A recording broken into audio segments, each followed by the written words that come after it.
Hey, everybody. Welcome back to Facts on the Ground. I'm Misty Winston, joined by my co-host, Jesse Zerwell. Today, we have a very special guest, a friend of ours. Emma and I have been able to meet in person a couple of times at protests. She's an amazing photojournalist and activist. And we're going to talk today about her work that she has just started with the World Council for Health. So Emma, thank you so much for joining us. Thank you for having me. Yeah, of course. I'm really excited. So you messaged me the other day on Twitter and told me that you have started working for a new organization called the World Council for Health. So do you just want to give us like a little like background as to what it is and how you got involved with it? Yeah. Well, with the panel that you had the other day, I thought that following that up, your audience might be interested in knowing what's going on with this new thing. And I got involved with this because I had worked on a project over the summer called World Ivermectin Day.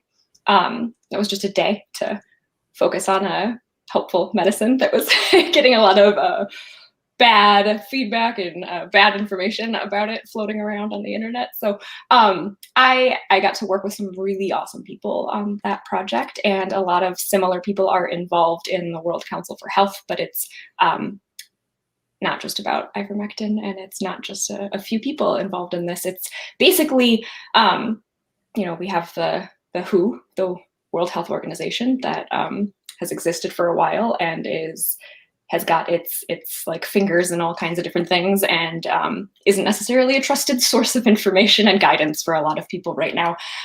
So the World Council for Health is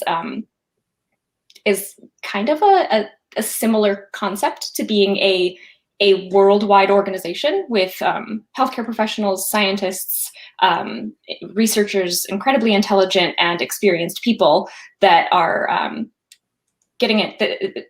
They're talking about COVID, but it's not just supposed to be specifically focused on that topic. That's just like kind of the big topic at hand and what inspired everybody to get together. But the purpose is just to kind of offer an alternative to the World Health Organization, focus on, more naturally boosting your immune system, and it's just really different of what the World Health Organization does.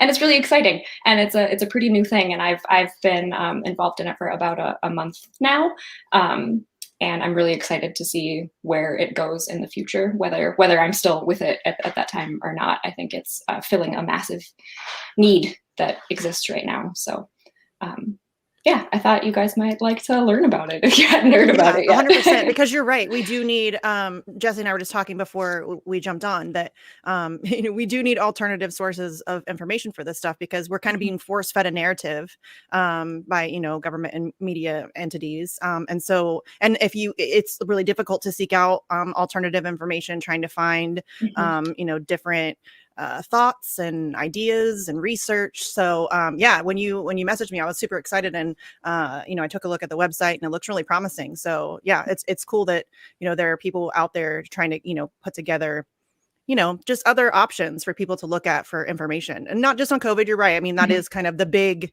the elephant in the room right now. But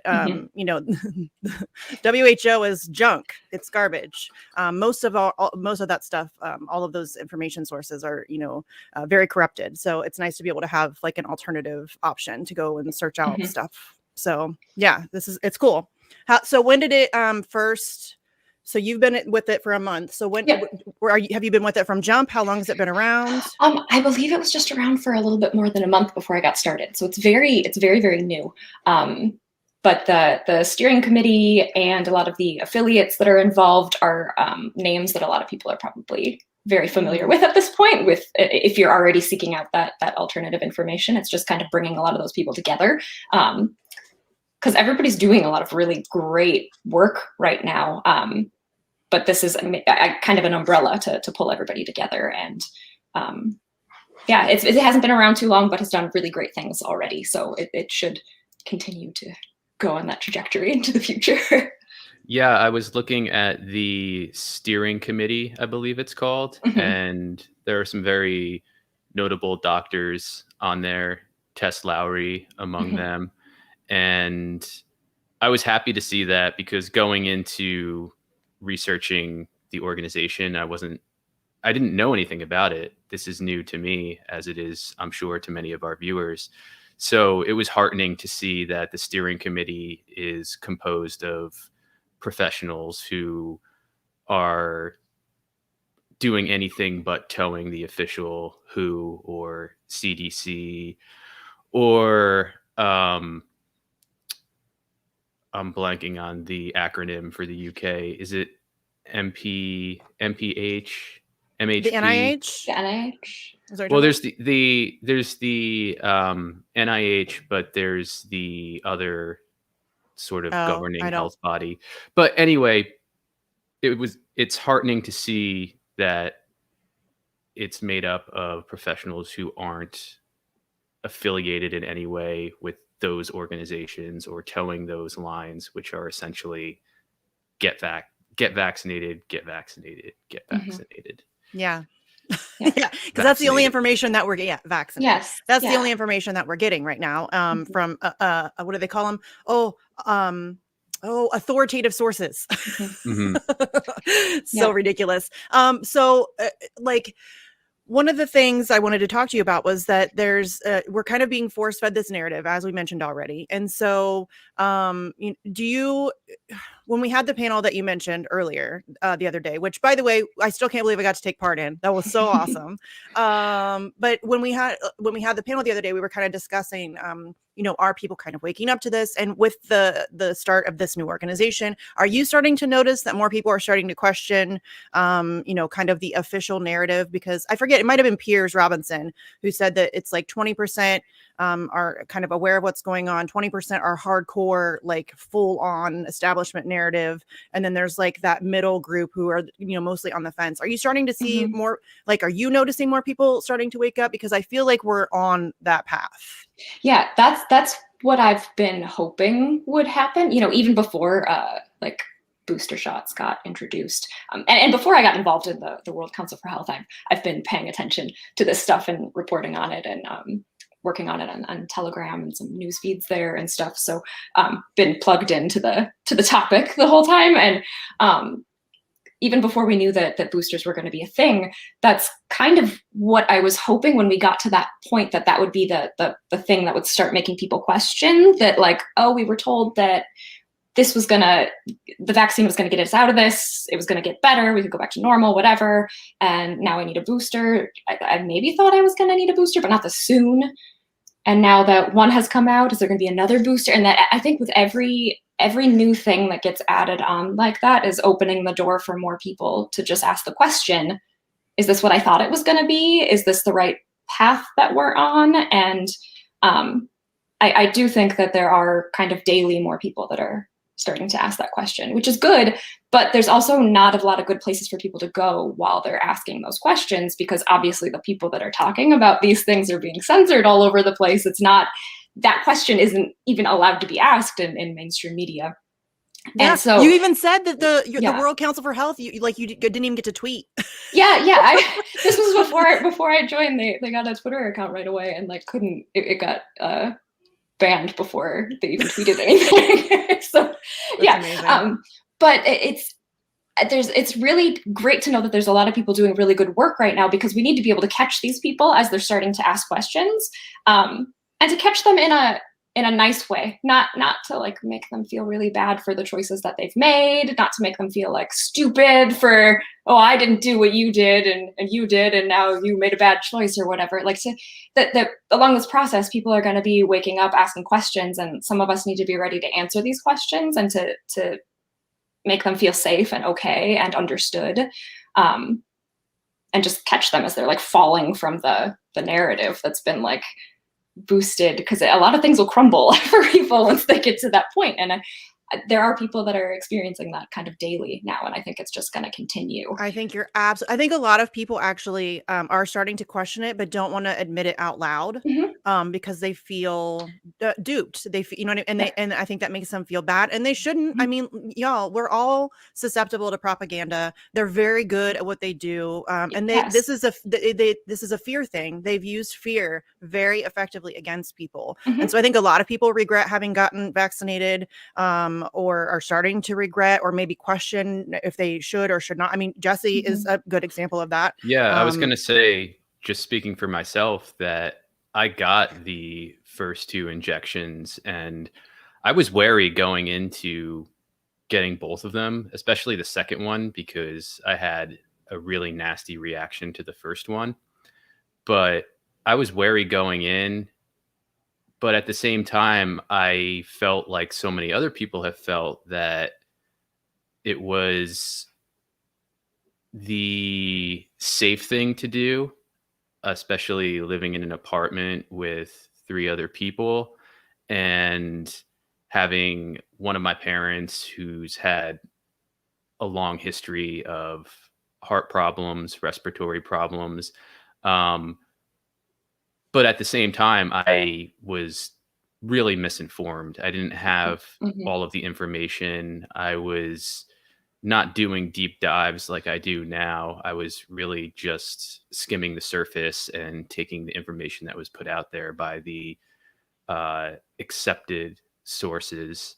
And yeah, I got the first one and I had a nasty reaction to it. And then since the second one, I've been having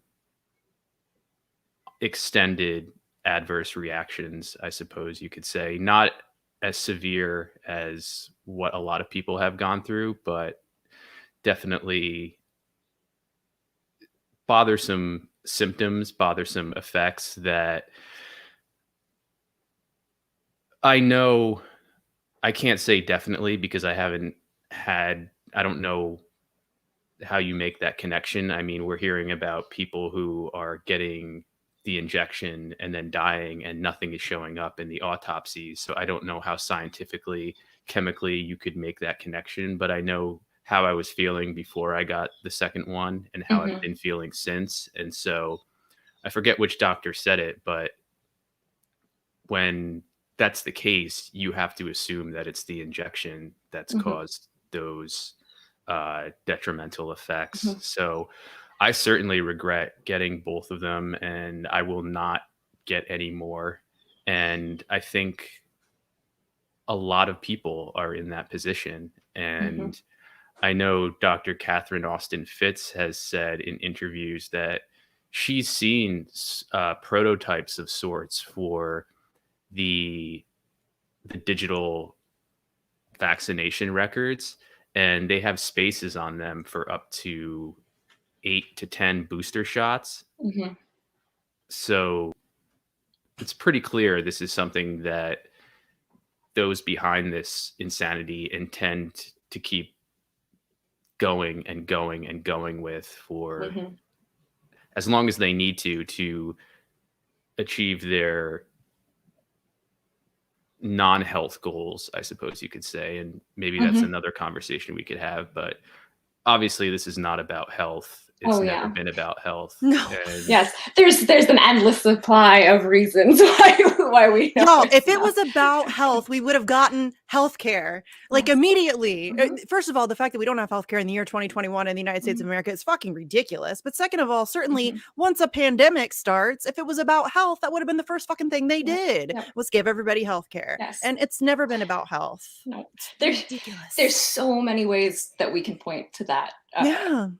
The biggest one that bothers me the most is that we still don't have treatment options Mm. for this. That right away, I could understand maybe if we didn't, while people are trying to figure out what's going on. But people accepted that, and they still accept the, oh, you have a positive test, or you do have significant symptoms, wait at home until it gets really bad, and then go to the hospital. When else do we ever do something like that? And now, almost 2 years into it, the fact that we don't have like a protocol, I mean, that the some people do have protocols which are Right. nice and that we're promoting, but that the generally accepted thing from the authoritative sources are that we don't offer a protocol or things for people to do when they go home besides like just silly things that don't help. And that even before that, before people are sick, that we don't have governments pushing, some of them are, but most of them aren't pushing just immune supportive tools and strategies. And like humans exist still because we have immune systems that work. if we didn't, we'd all be dead by now. The fact that we're still here and we've made it through so many things, even before, we talk back about how, the smallpox, there was a vaccine and we got through that, we got through these things. But even way, way, way before that, humans have been around for a really long time. And we've beat all kinds of things because our bodies can do it. And that's like lost in the conversation. If this was really about public health, there'd be huge campaigns to teach people how to be stronger and healthier. Yes. I just talked to Gordon Dimmick. He just reboosted restarted his podcast on Rumble, which I'm so glad that he's moved over to Rumble. I don't care what you say. If you want to call him a right winger, I don't give a fuck. He's not a right winger. But yeah, it's we were just talking about this the other day, and it was the same in the UK. He's from the UK, and there was no like, hey, everybody, let's eat healthy, let's get exercise, let's make sure we're taking vitamin D, let's make sure there was none. It was just stay home. It's scary outside. Just stay home. Everything is terrible. And there was no like proactive movement to do some of the most basic things that we know we can do to stay healthy. I mean, just the fact that we can't even. Oh, it's just, it really is just so obviously ridiculous. I believe it was Dr. Peter McCullough who said in something I watched recently, an interview with him, he said that notice how whenever the officials come out to talk about the latest in what's happening with this so-called pandemic, they never, ever talk about treatment. They only talk about injections or masks or lockdowns or all three together. Never once have they talked about treatment, except to disparage actual treatments. And that's hugely telling and so glaringly obvious. But to me, it wasn't obvious until he pointed it out, which speaks to the level of psychological manipulation that's behind these campaigns. Definitely. A lot of these things are, nobody can find anything useful to say if you bring up the topic that we don't have treatment options, or that there isn't talk about how to naturally boost your immune system. But it's that people haven't thought about that because this has worked so well, and they're stuck in this crazy place that they've been put in. And if you can get to that point of having a conversation with people, it is interesting, because there's nothing useful they can say about why we haven't been told these other things, and why the public health officials haven't. They like, you're right, the things that they focus on that Dr. Peter McCullough said is like, it's such a huge red flag, and it's so obvious once you see it, and there's nothing you can say about why that's okay, and why at this point, almost 2 years into it, that should still be the thing that's happening. Yeah. And the psychological part of it, we know that in the UK there was Spy B and SAGE and other organizations which were actively working a psyops campaign against the public to corral them into the official pandemic narrative. And even though that's been revealed, we have to assume that they're still operating in psyops mode. They're not going to give that up. It's just gone into newer or different iterations. So my personal motto is you should always operate from the belief that they are in psyop mode. Oh yes. Yeah. Always. And now it seems to be like just hammering people over the head constantly with getting quote unquote vaccinated. I was in 7-Eleven the other day. There's a 7-Eleven near my apartment, and I was in there for maybe 5 minutes, and there were three commercials on over the in-store radio, and 2 out of the 3 had to do with getting vaccinated. And one was like a skit, and it was this woman talking about how she talked to her doc. She wasn't sure if she should get her child vaccinated, so she decided to talk to her doctor about it. Her doctor told her it was safe for her child to be vaccinated. And the woman in the commercial says, I still wasn't sure, so I asked my doctor, is your child vaccinated? And my doctor said, absolutely. And that was all I needed to hear. Ugh. this is this doesn't even approach science or logic or rationality in any recognizable way. It's insanity. And Mm-hmm. why is that on in a 7-Eleven? Mm-hmm. Why are we constantly hearing this everywhere we go, everywhere we look? And because that's how propaganda works, my friend. Yes, Yeah. I know. That is exactly I know. how propaganda works. You get it from every direction, constantly, all day long. And this whole operation has been very obvious and overt. Like I went to an Ohio State game, and it was like all over the, when they do timeouts, it was all over the big screen, and like they're talking about, and people were booing it, and it was really funny. But yeah, it's a constant force feeding of this narrative, using fear as an emotional manipulation tool. And listen, I'm not saying that people shouldn't get vaccinated. That is your personal choice. If you talk to your doctor and that's a decision that you make for your own personal reasons, I've never told anybody to not get vaccinated. But everybody should be extremely concerned about any attempt at vaccine mandates, at any attempt to medically coerce people into getting an injection of something into their body in order to maintain their ability to function in society, to hold their job. That's not okay. And that's that we're at that level right now. And it's become socially acceptable to support those efforts, and to bully those who are actively fighting against it is really troubling to me. That's really scary. And how quickly we got there is scary also. It's I think I knew that something like this was possible, but it's really wild to be here and to see it unfold. And it happened so fast. It really did. It really did. I mean, if you would have told me when this whole thing first started that, like this soon into it, we would already be discussing like mandating a medical procedure, an injection into your body, I would have laughed. Like, that's ridiculous. I would have thought, surely people will fight against that. Like, that seems like an obvious thing that you should be willing to fight against. And there are people who are cheering it on, people who I thought knew better. Exactly. And, that's what's I'm struggling with a lot. Like, people I was friends with and who I thought were intelligent enough to see through these attempts. And it's one thing to, I'm not anti-vax. Like, if you if you are against vaccine mandates, suddenly you're an anti-vaxxer, which is a very interesting shift in rhetoric, because they've completely changed the definition of words to push their agenda. That should also trouble people. But yeah, I'm not an anti-vaxxer by any stretch of the imagination. I think vaccines should be continually studied, made safer, but I'm not an anti-vaxxer at all. And so the fact that people can just like start labeling you as, and it's not even just anti-vaxxer. All of a sudden, if you are against vaccine mandates, you're far right. You're a far right conspiracy theory. You're a Trumper.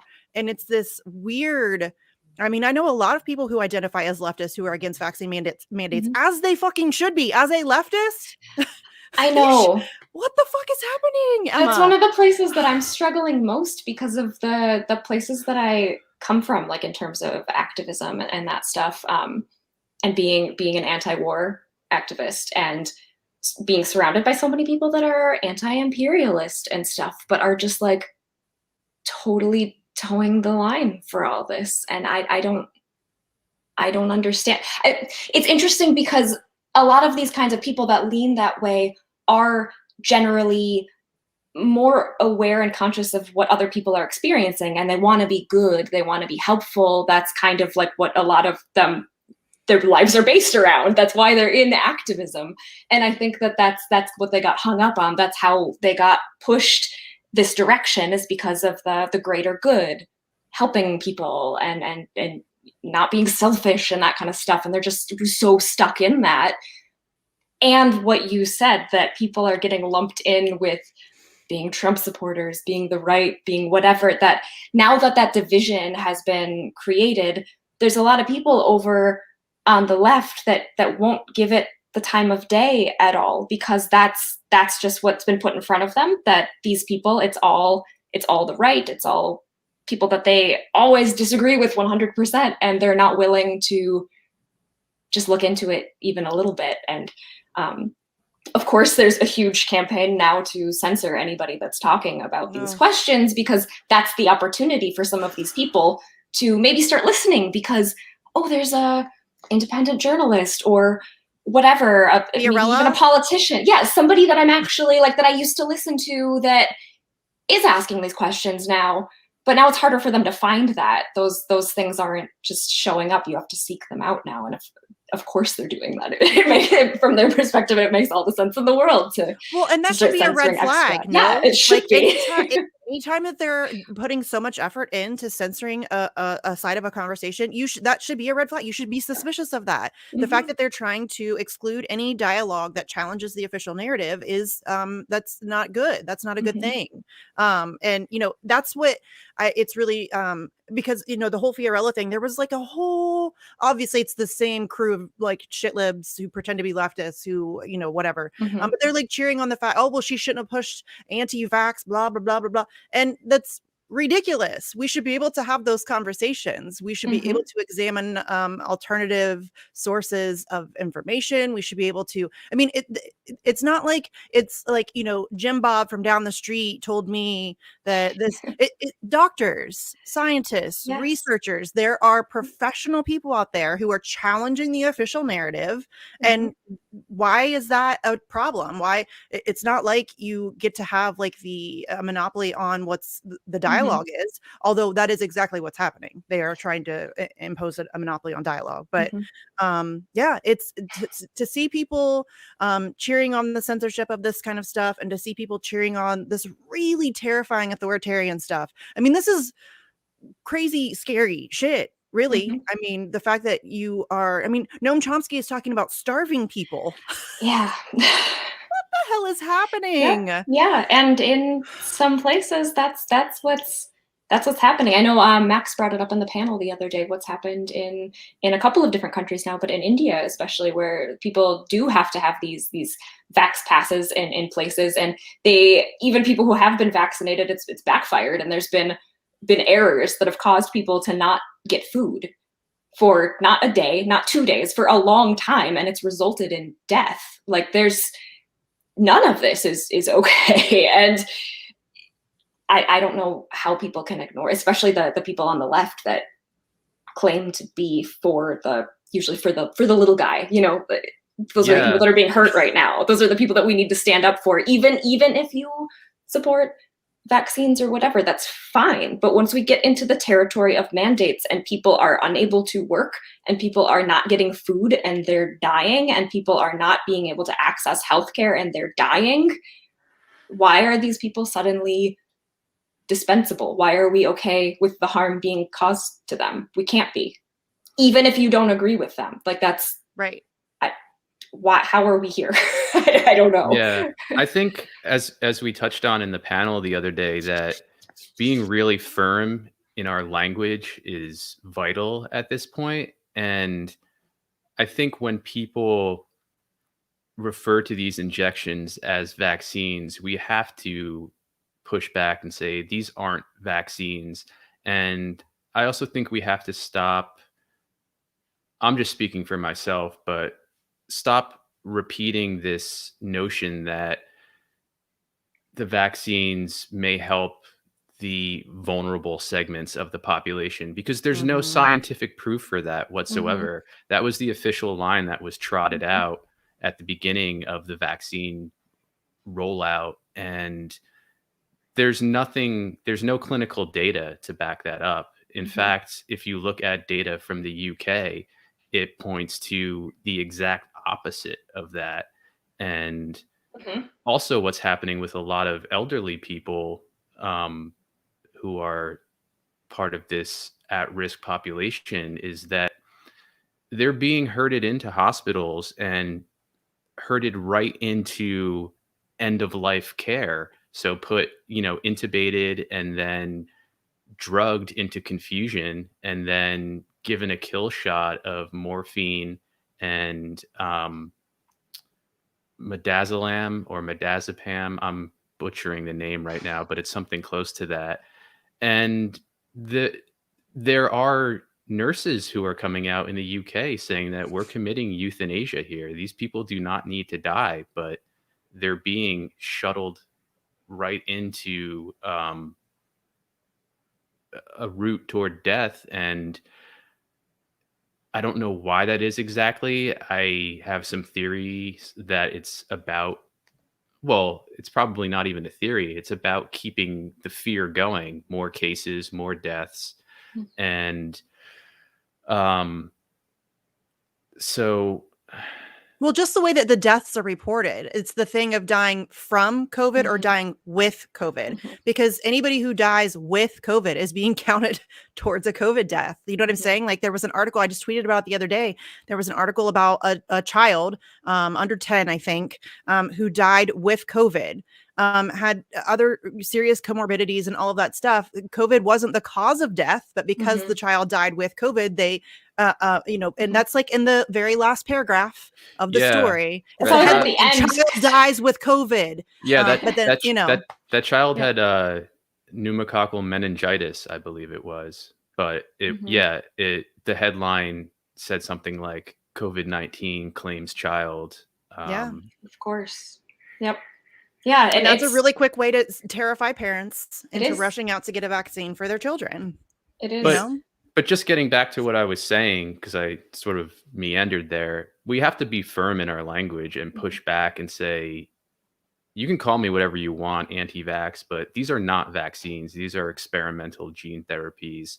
And if you ask, well, how can they be experimental? One simple response to that is, consider Moderna. Moderna, this is the first drug in its history that it's ever successfully brought to market, right? And it's an experimental gene therapy, which has been admitted by one of the like higher ups at Bayer recently, Bayer. So yeah, we have to disrupt the narrative with truth, because right now the narrative is completely corrupted with untruths, and people are getting sick permanently and or dying because of that. So getting back to the World Council for Health, what are some of the ways or strategies or campaigns that the organization is pursuing along these lines to combat this essentially deadly mis and disinformation?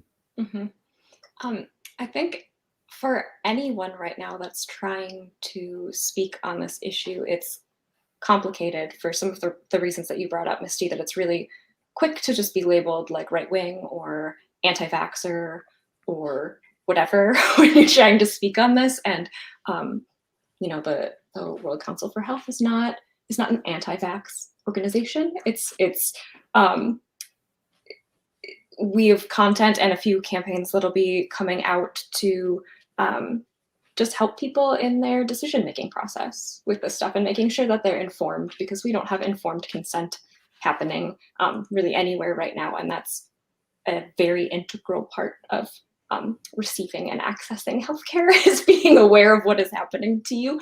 And kind of just helping people ask some of these questions themselves, and making sure that the information is there for them to access so that they can, not telling people what to do, not telling people what to think, but providing the information and helping them get there. And, if you access this information and you still feel like it's the best choice for you to get vaccinated at the end of it, then that's where you ended up. That's fine. That's your choice.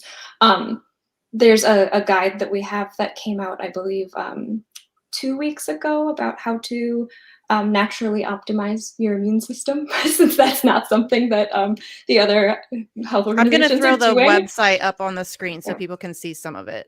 So while you're talking, go ahead, continue. I'm sorry. Yeah, and that's a really great one that I recommend for everybody. But there will be a campaign coming out soon for people to just learn more as they're deciding if they want to get vaccinated or have a booster or not. And we just posted a article today about gratitude, because this season for that right now, but different ways to access things that are helpful to your overall health and well-being. And yeah, there's a lot of ideas right now, and trying to figure out who has the time and energy to spend on the different ones. But it's going to and be being growing. There's going relatively to be a lot new, more. Yeah. being relatively new, I mean, I'm sure it's just trying to figure out the best plan of attack. Because that's what I find so troubling, because I do what I do. I always say this all the time, that narrative control is the front line. That for every issue that we face, the combat against propaganda and the battle for narrative control is that's everything. And so even having the world, I mean, you've already experienced it. Your Twitter page was taken down before you could even get it started. And so, it's, I guess that's why I'm glad we're having this conversation with you. This will at least inform our viewers about the World Council for Health. And, hopefully you can do more interviews. Other people from the organization can do more interviews with independent media channels, because that's really the only thing we have left at this point. And there's censoring the shit out of independent media channels. They just took Fiorella down. Convo Couch is still demonetized on YouTube. I think Nico's still demonetized on YouTube. They're all, it's a whole thing. Lucky Last American Vagabond. I can't tell you the number of times his channel's been taken down. Whitney Webb's experienced all that stuff. Corey Morningstar's experienced all that stuff. Like, all of these people who are doing incredible, like seriously incredible investigative reporting into this stuff. Like I said before, being on that panel, like, it was like, those were heavy fucking hitters. You know what I'm saying? Like, these are people who I've admired for a very long time. Jesse and I haven't really done a ton of stuff on COVID. We do other stuff, but we talk about it on occasion. We've never done like a heavy, like, deep dive into it. And being able to talk to those people was really incredible. And so I'm hopeful that we can get more independent media channels first of all started. We need more people having shows, but then we also need more people to have those kinds of people on their shows to have these conversations. Definitely. Even people who don't, like, even if you don't agree with Piers Robinson or Corey Morning, have them on your show, talk about it, have that conversation. We need to have that. Like, that's the dialogue is being completely shut down. It's crazy. I think in general that topic, whether it's about COVID or the pandemic or whatever, needs to be normalized more, where you can talk to people that you might not agree with. That's for crazy. Some reason. You're that's crazy. Why do you love Nazis, Emma? God dang it. that overall though, like, we need more of that, and that is something that independent media does way more than other people. But yeah, independent media also falls into that trap too sometimes of getting stuck in their own echo chambers. But you're more likely to find people not doing that in the independent media world. I just, it's mind-boggling to me, the place that we've ended up, and how more than I've ever seen it, mainstream media is the mouthpiece of the government and world global health organizations and stuff, that we've always known that that's the case, but it's like so incredibly intense right now, and especially once you see something that is popping up, like the new variant in South Africa, that all of a sudden everybody is talking about so similarly, and leaving out the important information, like the 4 cases in Botswana were all unvaccinated people. Like, that's, if it's even included, that's one of those things that's buried in the bottom of the information presented. But the first European case was just discovered in Belgium a few hours ago. I got the notice a few hours ago. Yeah, so it's in Israel, and they're going into like a state of emergency. Yeah, one of the most vaccinated places. I hesitate to say country, but that's a different conversation. One of the most vaccinated places on Earth. That should tell you everything you need to know. Or look at Gibraltar, which is essentially the most vaccinated place on Earth. 100% vaccination, and cases there are through the roof. And I don't believe on what I know and what I've studied that they're COVID-19 cases. I think they have to do with the injections. They're driven by the injections, but the point remains the same, that these shots that we're told over and over we must put in our bodies, they don't work. No, No. And in No. fact, they're causing a lot of damage. So Black in the Empire, my friend Daryl, you guys can follow him on Twitter and at Black in the Empire. He's amazing. But he just tweeted out a couple he tweets, you guys should follow him. He tweets amazingly all the time. Sometimes I feel like he's my brain twin. But he tweeted out yesterday, "We have now moved to myocarditis. Isn't that bad? And athletes are dying because they don't get enough exercise." You know what I mean? Like that's the level of discourse that we're at now, where it's not only do these injections not do what they were intended to do, what they were sold as being able to do, they're actively causing damage. And nobody wants to talk about that. And then he also tweeted out something else. Where did it go? It's also that people can't talk about it because people get attacked if they try to. Yes, and that's exactly. And he tweeted out, "This is the largest, most obvious propaganda and fear mongering campaign that I've ever seen, and might be the most profitable." And he's absolutely right. And another one: "Science is ignoring data and reports that don't fit what you believe or what you want to believe, and instead resorting to calling people names like it's third grade when they try to provide new information that people with huge financial interests don't want you to know." And there it is. Follow the fucking money. This has been a monumental money making campaign. Yes, and I thought we knew. I thought we knew that we're supposed to follow the money. That's why are we okay with that? And we say that in all kind of other things. And I thought like a lot of people have always been down on big pharma and understand what's wrong with it. It's that meme, the old left, the new left, where the old left is like, fuck the CIA, fuck the cops. And then the new left is like, the CIA is your best friend, follow or do what and it's the Rage Against the Machine one. Fuck you, I won't do what you tell me. And fuck you, do what they tell you. That's where we're at. It's and they're like all about the police showing up at your door if we get to that point where they're gonna rip people out of their houses because they're not vaccinated. There are tons of people that would be like, yay, great. No, there's people I used to be friends with who like have said things that people who don't want to get vaccinated should be shot. The fuck is wrong with you? Have their kids taken away? Have their kids taken away? That if you question the official narrative, then we can't trust you on anything else now. If you don't trust the official narrative, then you're a psychopath. There was one guy who he swear like scientists are just incorruptible. They're just incorruptible. It's not possible for this to be, what the fuck is wrong with you? Of course they are. They're human, right? Except in that case, it's weird because it's like people will say that about the scientists that they're trusting. But then what about the ones, but you do think the ones that are talking against what you think are corruptible? Like what?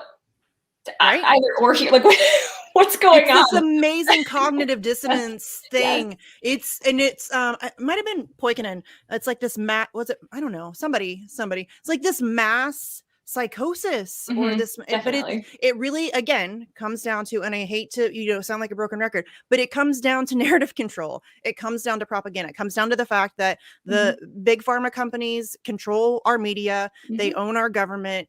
We're being force-fed a narrative, and for the average American citizen, they don't have time. Like Emma said, they don't have time. It takes effort to like search out alternative sources of information to find anything that counters the authoritative sources. So the average person hears that you should go get vaccinated and they just go along with that because they don't have the time and energy that it takes to go figure out why that might not be true. And I think that's always kind of the way it's been, that's where they want us to be. We have to work to have healthcare. We have to work like we are. Most people are stuck in this very tiny box that they're operating in, and there's really no room that's like people's lives fall apart if they get injured, if they get sick for too long, because it's like a fine-tuned machine, and you do one thing a little bit differently and your life can fall apart. And that's how people feel all the time. So they have to work this certain amount of time, then it's filled with this and this and this. There isn't time to deep dive into things. It's and unfortunate, but it's the way it is. And some of us thankfully got outside of that and do have the time. Yeah, and it's structured that way on purpose, and the designers of all of this know that, and they've capitalized on it and are still capitalizing on it to an insane extent. And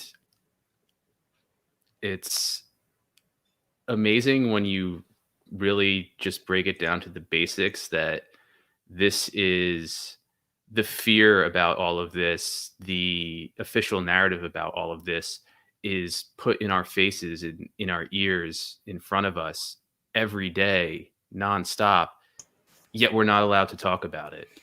I mean, that contradiction right there should say everything to everybody. But, um, at this point, it's not about converting people or being on the winning side. It's really about human survival at this point.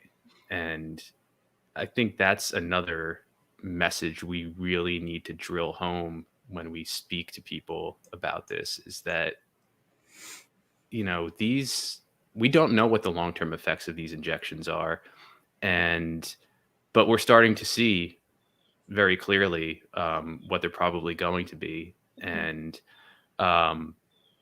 people are getting permanently sick or dying at rates way beyond anything that the mainstream media is even willing to think about covering. Yeah.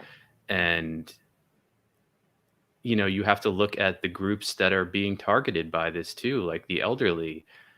Why would the elderly be targeted? Because and I forget who made this point recently, but I think it's a very valid, good point, because the elderly remember how society was before this, right? They have a long memory of before the new normal, when things weren't as insane as they are now.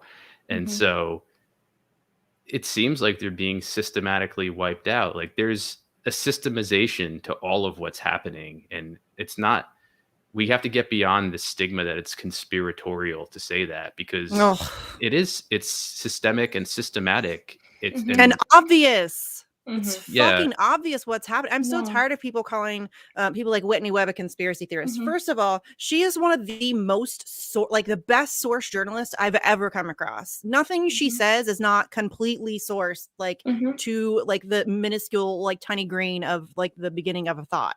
And it's not conspiratorial at all. Like, people will try to pretend like the Great Reset is a conspiracy theory. They talk about it openly on a regular basis. There's a book. He wrote a book. The motherfucker wrote a book. It's not a conspiracy theory. No, you know Missy, you're just you're just making that up, Missy. God damn it. It's so annoying to me because listen, I'm not like a conspiratorial person. But the like the QAnon bullshit. Like there's legitimately like legitimate conspiracy theories. That term's bullshit, but there are people who have like some really strange ideas. But those people should still be heard out. I mean, because here's the thing. It's okay to have strange ideas. Yes, I don't put anything past them. I put nothing past. They're psychopaths of the highest order. There's nothing that they would not do. There's nothing. There is nothing. And so the fact that something that is well sourced, well documented, there's multiple videos, interviews, books, all kinds of shit to back up the fact that there is a fourth industrial revolution, that there's a Great Reset, that there's this whole restructuring of society being undertaken right now. That's ridiculous. It's not a conspiracy theory. It is happening. Look around you. Christ, I don't know what else they need to do for people to be like, yeah, okay, maybe we should start thinking about this. I think to some extent it's just a self-preservation tactic for a lot of people that if you open that door, it's more than a door. It's the floodgates open and everything you thought you knew can collapse. And there's probably some people that see it and know that that's there, but it goes back to the time thing. And it just goes back to, I guess, ignorance is bliss. There's some people that just don't want to open that and they're happy to ignore it, unfortunately. I get that, because it is scary. I mean, it is. To take that on and to recognize that your whole life, everything you thought, because I can understand why that would be a really terrifying thing to undergo. And, but we need people to do that. I mean, there's so much, you can't deny it anymore. You just cannot. And so there are a lot of people who I think it is kind of like this self-preservation of their sanity. You know what I mean? Yep. Because once you go down, once you, like you said, once you open that door, it's not just like walking through a door. It's like walking into another, I mean, it's the Matrix.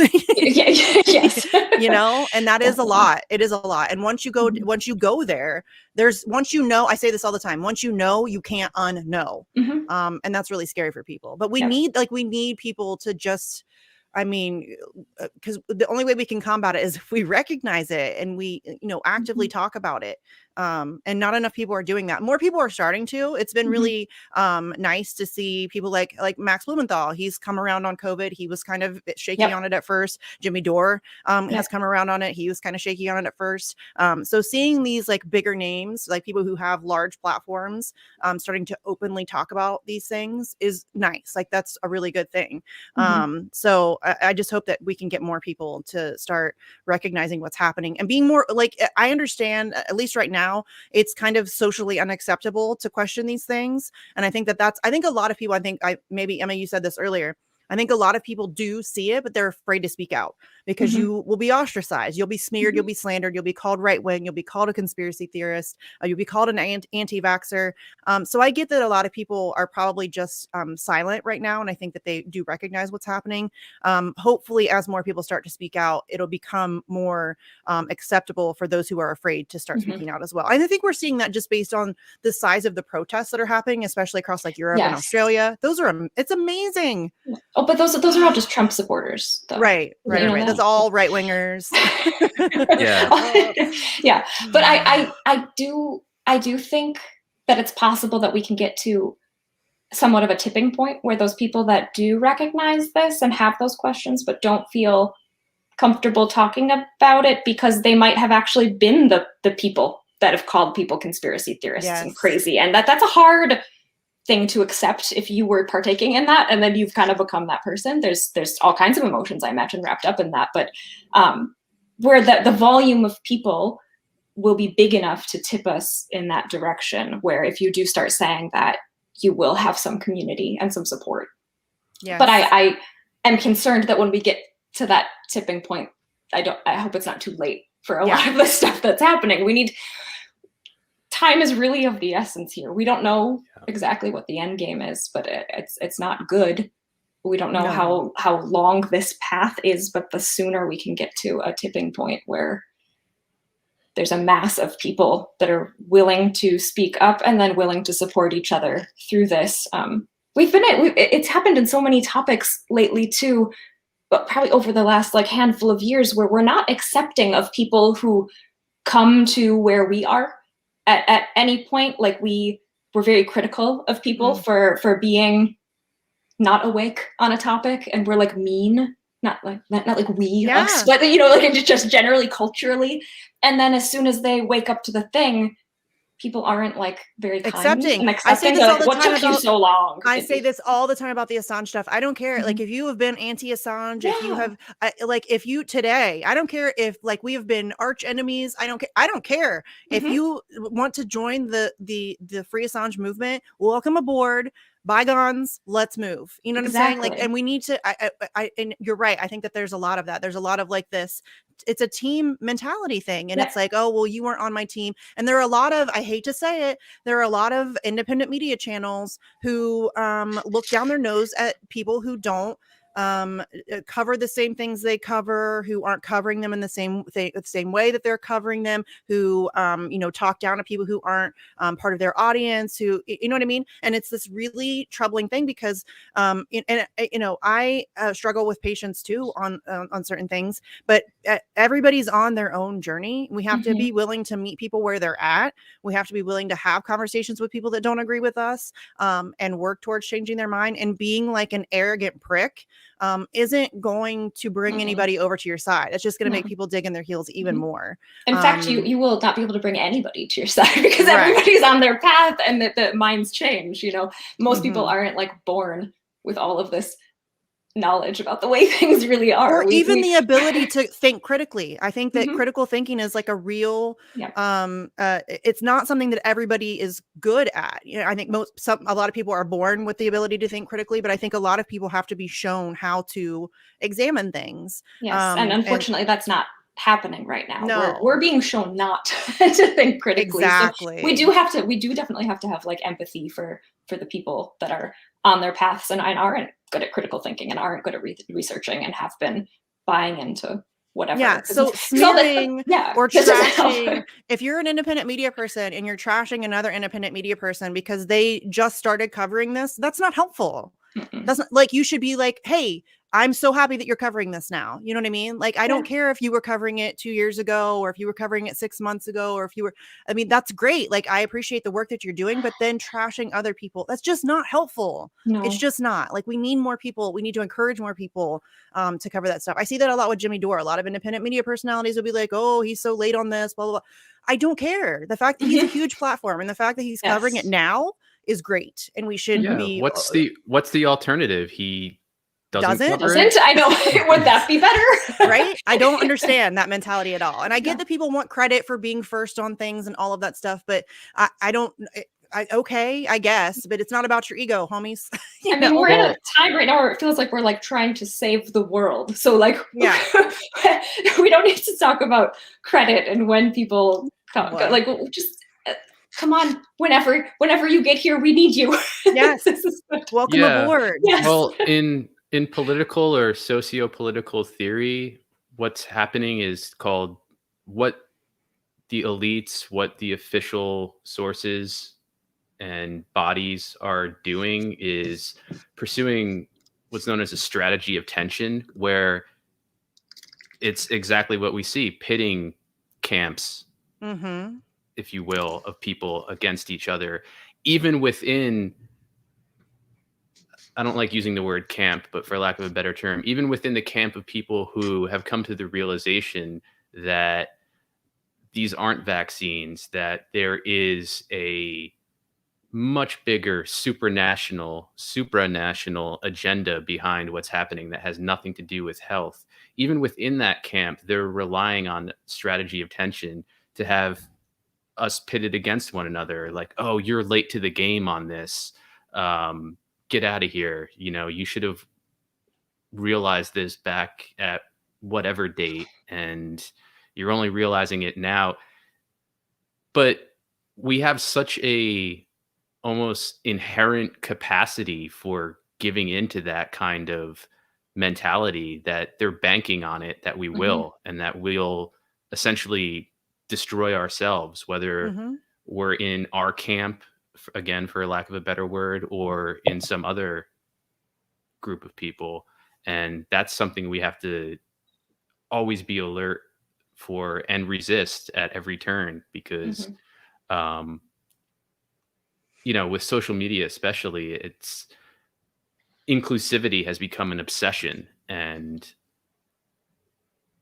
they are playing on that as much as they can. I think all of us here in this conversation see it, but a lot of people don't, and that's something that we need to really bring to people's attention. But the way to do it, I think, is through, you know, Nick Hudson said this in another interview, it's through a calm, measured, confident, rational approach, and not getting freaked out, not resorting to hyperbole or name calling or things outside of the facts of the matter.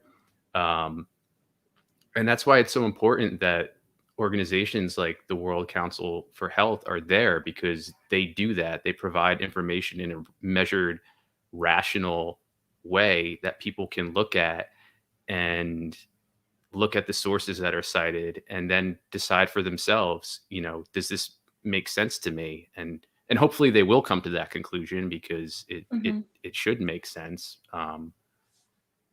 But that's really how we have to approach it, because again, I keep saying they, but they're relying on us to really lose our minds and just go at each other's throats. And, you know, they'll be successfully pursuing their agenda or their respective agendas while we destroy each other. Mm-hmm. So that's a very effective tool. They're very good at keeping us divided so Mm-hmm. that we aren't paying attention to the real, and I hate to use the word enemy, but that's the word, the real enemy, which is this, system it's killing all of us. Again, we don't even have healthcare. We don't have healthcare in this country, and we're fighting amongst ourselves. That's just silly. That's silly.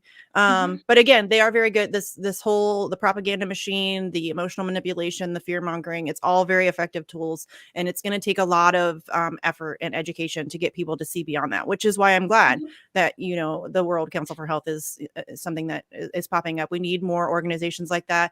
I'm super excited that it has, like Jesse said earlier, a lot of really legitimate, professional opinions, people on the steering committees and the boards and all of that stuff, because, we said it earlier. It's really funny that people, they want to trust the science and you believe the doctors, but only the ones that they agree with. Yep.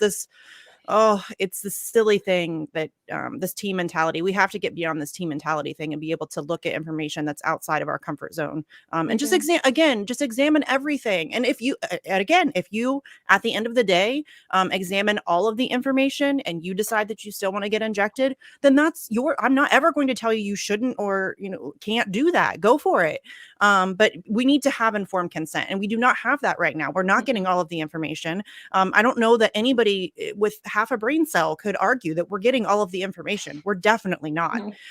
So I'm really happy that you're working for the World Council for Health, and hopefully it'll continue to grow. Do you want to tell everybody where they can find the World Council for Health, and then also follow you and the work that you do? Because Emma also, in addition to working for the World Council for Health and being an activist, is an amazing photojournalist. And you guys should check out her work. Well, the website is simple. It's worldcouncilforhealth.org. I'm going to drop it in the chat real quick. One really great thing that is being focused on there is trying to be as transparent as possible, because a lot of government organizations and other health-minded groups and things are not. So on Mondays at 7 p.m. GMT, which is like 1-ish p.m. for me. So it's weird working with people all around the world because time zones are just confusing me. I know. But there's a General Assembly meeting every Monday, and it's live streamed on the website. So this is when the steering committee and other people on the science and medical committee and different groups come to this meeting together, and every Monday there's a couple of different people that present, and then a couple of the affiliates of the World Council for Health also attend and explain who they are. And this is live streamed on the website, so this is like the meeting, and it happens every week, and just anybody can watch it because it's transparent. So anyone that's interested in learning more and wants to hear smart people talk about interesting things, I recommend tuning into that meeting on Mondays. But also they're recorded, so you can find them on the multimedia page on the website later. Also, they usually get put up a few days later, like on Wednesday or Thursday after the Monday meeting. Obviously, the organization is not on Twitter, but you can follow along on Telegram. There's a link up in the corner on the website, but it's WCH_org on Telegram. That's, I think a lot of people are on Telegram now, so I would recommend being on Telegram if you're not, and following the World Council for Health there. I am on Twitter. If anybody wants to follow me there, I'm by my elf. It's BYMYELF. Yeah, that's about it for finding. And then I dropped links for the World Council for Health. I dropped your website for your photojournalism. Oh, thank you. Yes, I dropped the Telegram and I dropped your Twitter handle. All of that's in the chat. Cool. I have some stuff in the description box too, if you guys want to check out that stuff. Definitely, I'm excited to tune into those Monday meetings. Like that'll be interesting. I'm excited to kind of see what they're talking about and what kind of strategies they're going to have moving forward in order to combat the narrative, because that's really going to be the tough part, I think. Yes, so. And it's these meetings are great too, because the people that are involved can come and speak on what they want to speak on. That there isn't censorship. There's the little disclaimer that this might not be. This isn't what we're saying. Like, this isn't the coming from the World Council for Health. This is the speaker, and people people can say what they think. It doesn't mean you have to think it too. Yes, that's great. It's we all have crazy different that opinions. people can just have their own opinions, and you can listen to them and decide whether or not you agree. That's a weird thing. It's crazy. It's just really weird, but it's working out. I recommend. Who knew? So sort of to that point, before we go, someone in the chat said, I would really like something more than anecdotes. And I want to respond to that by saying that I think there was a conversation going on in the chat that we were not watching. Okay. Well, all right. Just on that point of anecdotes, though. So whether this relates to what was happening in the chat or not, to a certain extent right now, we have to rely on anecdotes and share anecdotes because so much is being blocked by social media, by ways we share information. And if you look at VAERS, for instance, or the yellow card system in the UK, those are essentially anecdotal, but we are centered in anecdotes right now because, again, so much is being just outright hidden, manipulated from the public sphere. And also, we're not scientists or doctors, and we don't pretend to be, but we're trying to put out information and point people in the direction of scientists and doctors and psychologists and other professionals who are doing work on this and who have evidence-based, science-based perspectives. So that are being censored. So yeah, I understand, and anecdotal evidence is very shifty, but there's a reason why so much of what we're hearing, for example, from the vaccine injured individuals who just gave testimony in Washington, D.C., that's all anecdotal, but that's because of the way the VAERS system is structured. And again, that points to my argument that the structures are inherently censorious or censoring and leaving us with little but anecdotes to work on, at least among those of us who are not medical or scientific professionals. So that would just be my response to that. I mean, it's a fair point. We can't rely just on anecdotal of course not. evidence, but that's why we're having Emma on to talk about the World Council for Health, which has a whole crap ton of medical professionals and scientists and researchers who are doing work on this and providing an alternate source of information from the establishment narrative. That's exactly what this conversation is about. That's what our panel was about the other day. I don't trust anecdotes. I take them with a grain of salt. I think that they're an interesting and worthwhile part of the conversation, but it certainly isn't something that I base any decisions on. But it's not just about anecdotes. This is about seeking out information that is being held from us and being manipulated. And I think that that's a no-brainer. There's no question that that's happening. So I think that looking outside of establishment narratives and finding other sources of information is imperative, and it is our job as human beings so that we can make an informed decision. So yeah, I agree with you, Jesse, 100%. I think at the same time we have to think about the way we're treating one issue when we're thinking about something else too, because if we're talking on the topic of anecdotal evidence of things, there's so much anecdotal evidence floating around about people getting COVID and sick from it, and that's what the news was sharing for a while. It was just all these stories of fear that was largely just anecdotal things, like this person did this and died, and like this happened, and that it's kind of similar to what's happening with the way that what you were talking before, Misty, about people dying with COVID or from COVID. We're looking at that like completely different, in totally different lens now when we're thinking about people that are getting potentially injured from the vaccines. We're like, oh, there is no connection there, but then we're connecting everything to COVID.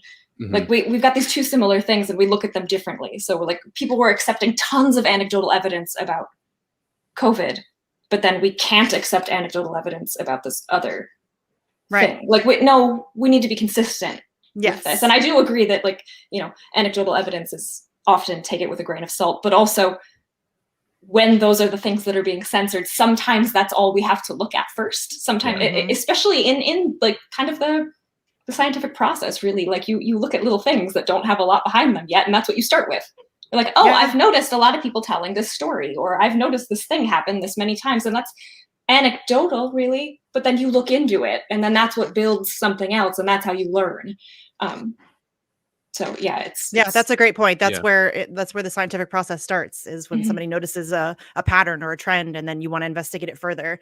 So yeah, nobody's asking anybody to take anecdotal evidence as like the hard truth, but it is a tool to use to inform yourself and to figure things out. And you know, when things are being so censored, sometimes you got to do what you got to do and to try to figure things out. So thank you for coming on to talk about this. I'm really excited that the World Council for Health is a thing that's happening. I'm excited to see it grow. Everybody should tune into the live stream on Monday if you're able to, or check it out on the multimedia page on their website, which again, I put it in the chat. It's in the description. You guys should go check it out. And yeah, thanks for coming on. I would love to have you back, you know, as the organization grows a little bit, so that we can touch on some of the strategies and things that they're doing to get information out. So yeah, this was great. Thank you so much. I appreciate it. And thanks to everybody in the chat for hanging out. We appreciate you guys. And we'll see you later. Bye guys. Peace.